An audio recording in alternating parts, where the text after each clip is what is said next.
ago. Actually, no, it's probably a few months ago now. Now think about it. There was a message that was been brought up by Scott Cawthon, and of course, you know Scott Cawthon very well. He's actually the creator of Five Nights at Freddy's. He's created every single game from this entire franchise, books and all, video games, merch. It's just absolutely fantastic the way how he's been doing things. Until when this message he brought up was said that he was actually going to retire, and I was absolutely freaking. I was like, there's no way, like there's no way that message could possibly be real. I can't deal with that. So I decided to ignore it. But until when I actually saw Doko do the video on this stuff, that's when I got convinced. Because I mean, I know Doko a lot. I mean, of course he doesn't know me, but you know, I watched him a lot. I mean, for a very, very long time, I've watched Doko and his YouTube channel. He's an absolute Fnaf fanatic. Not as much as I am, but I mean, I must admit, I haven't been in the Fnaf realm for a very, very long time. So, what that message was that that turns out that Scott Cawthon has been donating to anti-LGBTQW question mark. I'm sorry. I mean, I know what it is. I've seen it so many times. It's those for, you know, who are in love with the exact same gender. So it's almost like gender equality, love, something like that. And I never knew that that Scott Cawthon, the creator of FNAF, would be able to do such a thing. Honestly, I couldn't be able to believe what to believe in that part. It was just so... It was weird. Like, why would Scott ever have to do anything like that?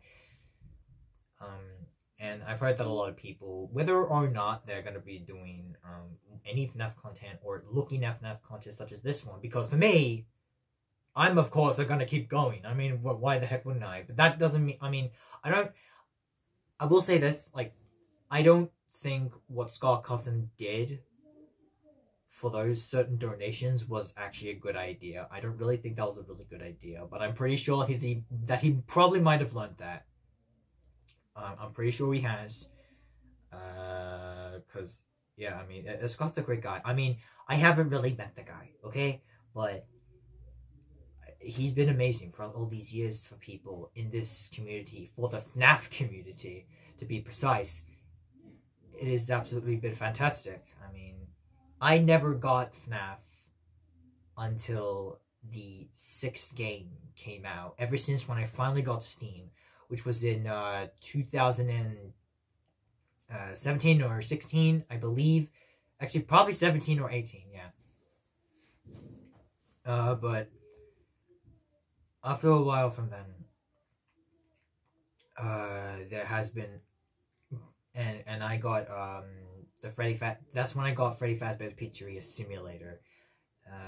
After that, I did get FNAF World, which there was a code you could be able to get it, and then of course I've got Ultimate Custom Night. That was a freaking good one. Then of course when I got the PS4, I got Five Nights at Freddy's VR Help Wanted, and hopefully that Security Breach will be out soon, which I will talk about that later. Further on, and then with everything that's been happening, I'm not crying or anything. just making sure that you don't know that. So, I mean, it's been a while since I've heard any information about this. I mean, MatPad just managed to actually do a video on this, like, at the very last moment, but I'm pretty much, like, more later than he is now, since that I'm doing this. But it really doesn't matter. At least I'm actually part of the community. I know a few others have actually talked about Scott retiring. I think Marisu Vanomelon did a video about Scott's retirement. Scott World, I think, if you've seen News Cadet, I know it's kind of that, but you get the idea. But point is that, I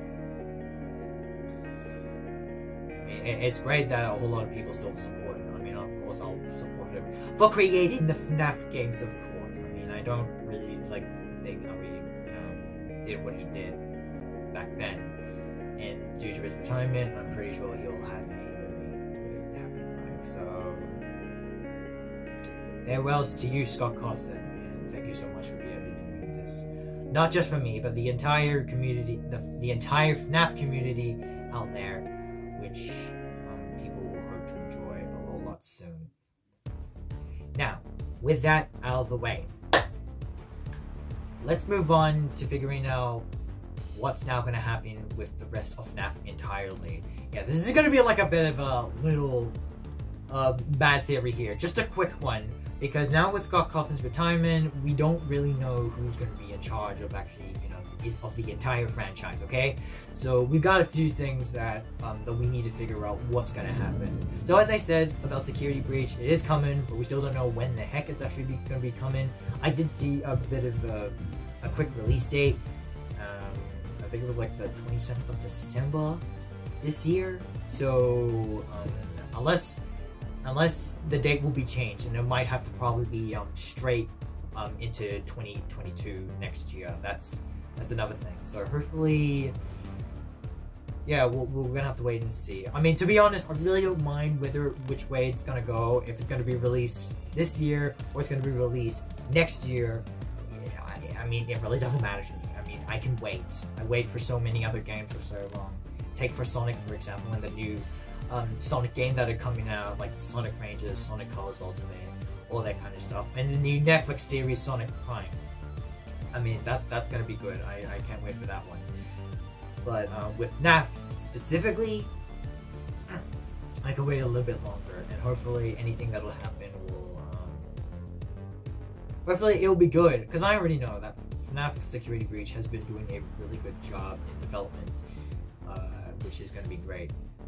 But after Security Breach, I'm a little bit curious to be able to figure out like what's gonna happen after Security Breach. Now we know we got the books. Like, take for these books for example. Like I got the Freddy Files, and I know there's gonna be like a Freddy Files Ultimate Edition, which I believe it's gonna be involved with all the games, and now in addition to FNAF VR Help Wanted, and maybe perhaps FNAF AR Special Delivery, and maybe also Security Breach. I don't know about FNAF World though.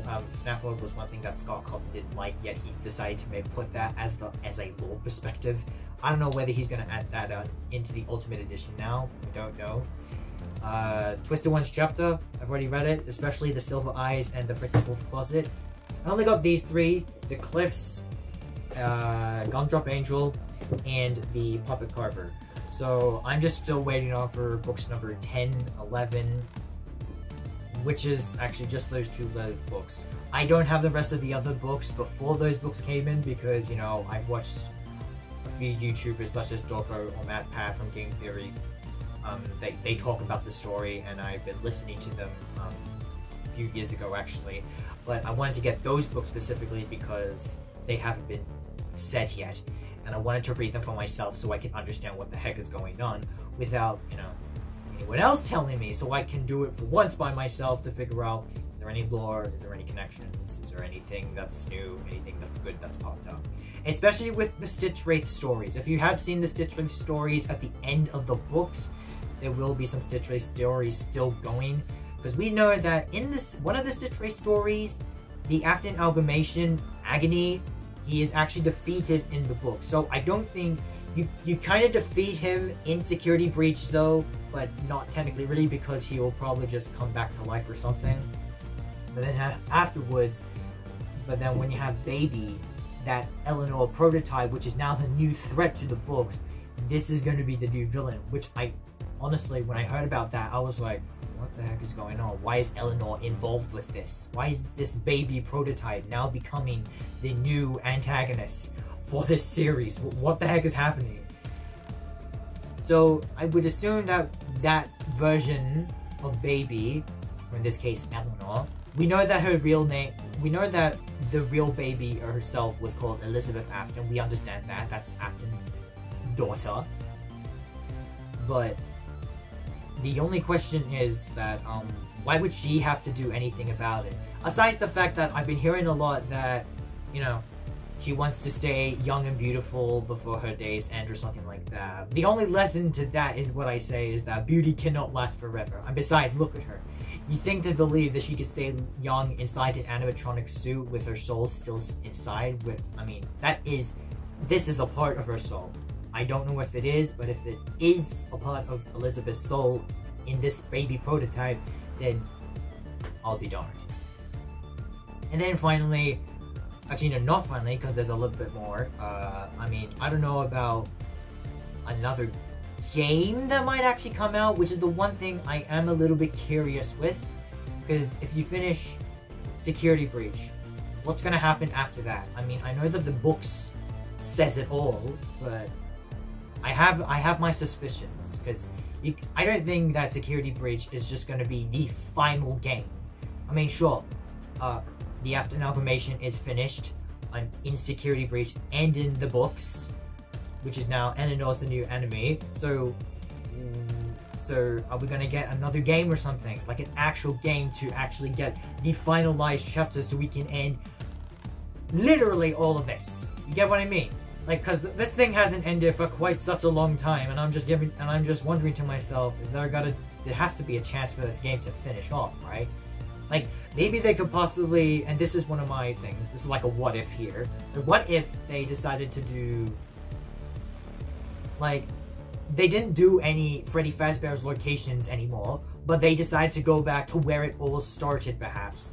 Or even way further back, before the Bite of 83. Not Bite of 87, but the Bite of 83. Which I feel like they could possibly do a Fredbear and Friends Family Diner game. I think they should probably do that. There's been so many fan-made games of Fredbear and Friends Family Diner that I love. Golden animatronics are the most interesting things to me. Like, seriously, I just love how they just, like, you know, they're all just yellow and everything. It's just like, it's just golden animatronics everywhere. And Fredbear and Friends Family Diner is the one place that they could probably do a game on that. I mean, it's possible, and I feel like if they're gonna do that, then please freaking do it. I mean, that could be the best way to actually finish off the entire lore of Five Nights at Freddy's franchise and everything else. Whether there are going to be some of the Fredbear golden animatronics out there, like maybe a Fredbear prototype, a Spring Bonnie prototype, Spring Freddy perhaps. Like, we haven't seen him since like the Five Nights at Freddy's 3 game Stage 1. Or how about, like, I don't know, maybe a Spring Foxy. I know people would love a Spring Foxy, I can already tell you. Anything, like, anything at all that can be involved with just golden animatronics.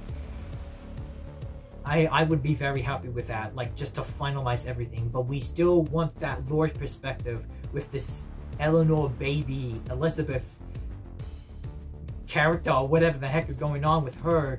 And maybe she could be the new antagonist with that game, and we have to stop her in trying to, you know, restarting the cycle, or whatever cycle she's planning to be able to plot this time will be even worse than what William Afton would do.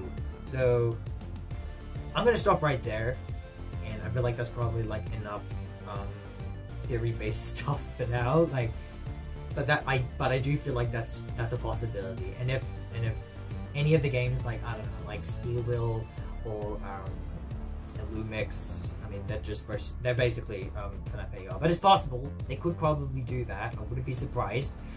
And whoever's taking charge of now the franchise of Five Nights at Freddy's will game, guess what?